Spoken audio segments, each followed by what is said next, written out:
नमस्कार दोस्तों, कैसे हैं आप सब? उम्मीद करती हूँ कि आप सब बहुत अच्छे होंगे और ये बताने के लिए नीचे कमेंट बॉक्स में जय माता दी ज़रूर लिखें। आज हम बात करते हैं कि घर में बरकत नहीं हो रहा, घर में कलेश है, उपद्रव है या फिर कहा जाए कि बहुत सारा पैसा कमाई हो रहा, फिर भी वो कहाँ आ रहा और कहाँ चला जा रहा। साथ ही बहुत उम्र होने के बाद भी 30 हो गया, 35 हो गया, शादी नहीं हो रहा या किसी की शादी हो गई है तो बच्चे नहीं हो रहे हैं। कहा जाए तो वंश वृद्धि भी नहीं हो पा रहा। ये क्यों होता है? किन कारणों की वजह से होता है? और कौन-कौन सा दोष आपके ऊपर लगता है और इसका उपाय क्या है? आज के वीडियो में इसके बारे में जानते हैं। वीडियो बहुत ही हेल्पफुल है, अच्छे से देखिए। कोई भी सवाल होगा नीचे कमेंट बॉक्स में ज़रूर बताएँ। तो सबसे पहले तो अगर बात किया जाए कि जिस घर में स्त्री हो, पुरुष हो, बच्चे को थोड़ा बहुत माफ़ी भी दिया जा सकता है, लेकिन खासकर स्त्री और पुरुष अगर सूर्य उदय के बाद अगर उठते हैं तो कहीं न कहीं उस घर के ऊपर दोष लगता ही लगता है और साथ ही बरकत बिल्कुल भी नहीं होता है और उस घर में लक्ष्मी का वास नहीं होता है। बहुत सारे घर में आपने देखा होगा, खुद ही कहीं न कहीं आप देख सकते हैं अपने रिलेटिव में, अपने परिवार में कि हाँ, ऐसा होता है। तो ये एक बहुत बड़ा दोष है। तो इस चीज़ को इस निवारण इसका यही है कि आपको ब्रह्म मुहूर्त में उठना है। अगर बहुत जल्दी नहीं भी उठते तो कोशिश करें कि सूर्य उदय के बाद ना उठें। सूर्य उदय हो रहा उसका बहुत पहले आपको उठ जाना है और उगते हुए सूर्य को आप देखें, जल दें क्योंकि सूर्य उदय के बाद आपको नहीं उठना है, पहले उठ जाना है। भले ब्रह्म मुहूर्त में ना उठे, लेकिन ब्रह्म मुहूर्त में अगर उठती हैं तो बहुत ज़्यादा अच्छा होता है। लेकिन नहीं भी ऐसा कर सकती है तो कम से कम सूर्योदय से पहले उठें। तो ये एक दोष जो है ज़रूर नोट कर लें।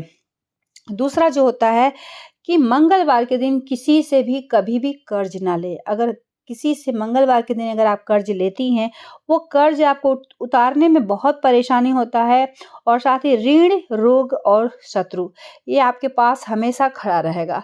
तो इससे आप समझ सकते हैं क्योंकि मंगलवार जो होता है वो ऐसा दिन है जो कि इस दिन बिल्कुल भी कर्ज ना देना चाहिए और ना लेना चाहिए। इस बात को आपको समझ लेना है। तो अगर आप करते हैं ये काम तो बिल्कुल बंद कर दें। तीसरा जो होता है कि घर में बरकत नहीं होता है, तो बहुत सारे लोगों के घर में ऐसा होता है कि टूटा-फूटा बर्तन हो, छोटे बच्चे का कपड़ा होता है, जूता होता है और हम लोग स्टोर करके रखते हैं, घर को कबाड़ा बना के रखते हैं। तो ये सब जो है बिल्कुल आपको समझ जाना है कि जितना ज़रूरत है सही चीज़ को ही आपको रखना है। यानी कि जो फालतू चीज़ है, कबाड़ है उसे आपको हटा देना है। इन सब बात को अच्छे से समझ लें। दूसरा जो होता है कि घर में बहुत सारे लोगों का ऐसा होता है कि रात में ही किचन जो है वैसे ही जूठा करके छोड़ देते हैं, सिंक में वैसे ही बर्तन है और सुबह उठ के सब देखते हैं। तो इससे कहीं न कहीं आपका बरकत जो है वो होगा ही नहीं बरकत, कहीं न कहीं लक्ष्मी का जो वास होता है, माँ अन्नपूर्णा का वास स्थान होता है, किचन होता है। किचन को हमेशा साफ-सुथरा रखा जाए। साथ ही कभी अगर आपका तबीयत खराब हो गया, कोई और ऐसा बात हो गया, तो थोड़ा बहुत आप 1-2 जूठा बर्तन है, लेकिन आपको कोशिश करना है कि सिंक में जूठा बर्तन ना रखें और किचन को साफ-सुथरा रखें। साथ ही उत्तर साइड में पानी आप ज़रूर स्टोर करके रखें। वही स्टोर किया हुआ पानी आपको मुख्य द्वार पे आपको डालना है। ये सब बात को अच्छे से समझ लें।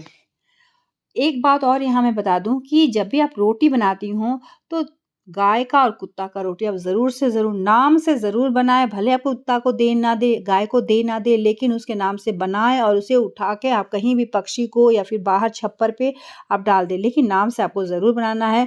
उस अंश को ज़रूर आपको निकालना है और पहला रोटी, आखिरी रोटी घर के किसी भी मेंबर को नहीं देना है।